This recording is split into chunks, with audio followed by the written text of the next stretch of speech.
Motion to agree the report of the Conduct Committee. The conduct of Lord Ahmed. Lord Mans.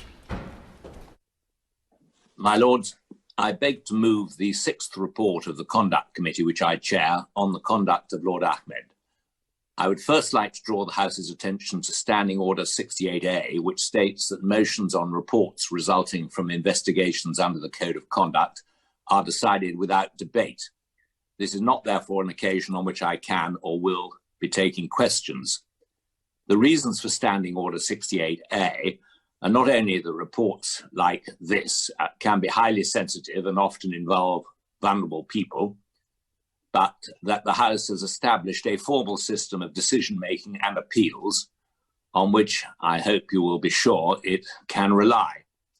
Such reports are the culmination of a full investigation by the House's Independent Commissioner for Standards and very careful consideration thereafter by the Conduct Committee of any appeal. In this serious case, the appeal was considered by all 9 members of the Conduct Committee, 4 of whom are independent lay members.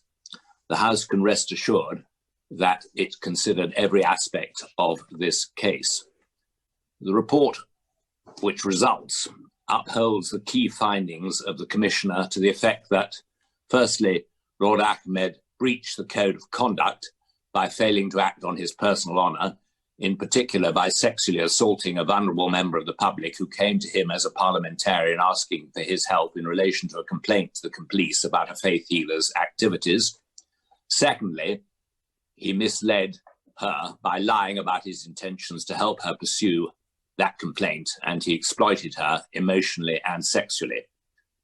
Lord Ahmed appealed to the Conduct Committee, and as I've said, we heard that appeal, which included a ground suggesting significant fresh evidence.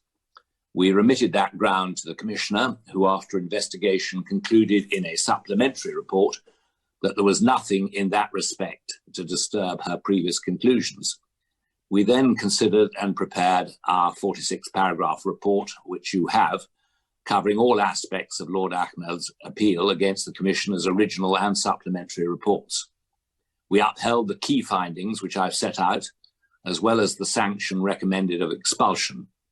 We noted that the Commissioner had found Lord Ahmed uncooperative and dishonest in the key areas, and that he had shown no regret or remorse or understanding of the inappropriateness of his conduct or its effect on a vulnerable victim.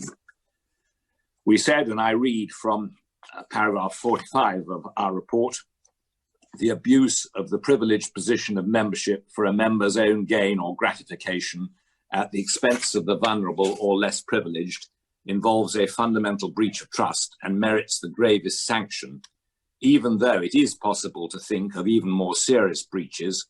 The case in all its circumstances which we've set out crosses the threshold calling for immediate and definitive expulsion. My Lords, the report therefore recommends that Lord Ahmed be expelled from the House.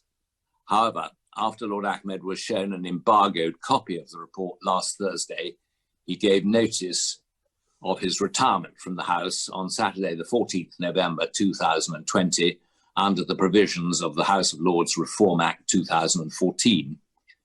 Therefore, the House is not being asked to agree a separate expulsion motion today because Lord Ahmed is no longer a member.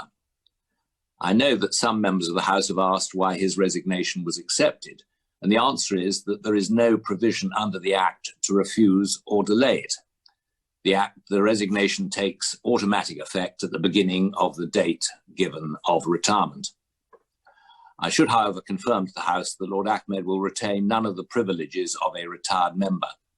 If this motion is agreed today, then the House of Lords Commission has agreed that with immediate effect, Lord Ahmed will not be entitled to a retired member's pass and will not be able to access any of the facilities of the House. I beg to move. The question is that this motion be agreed to. As many as are of that opinion will say content. The contrary not content. The contents have it.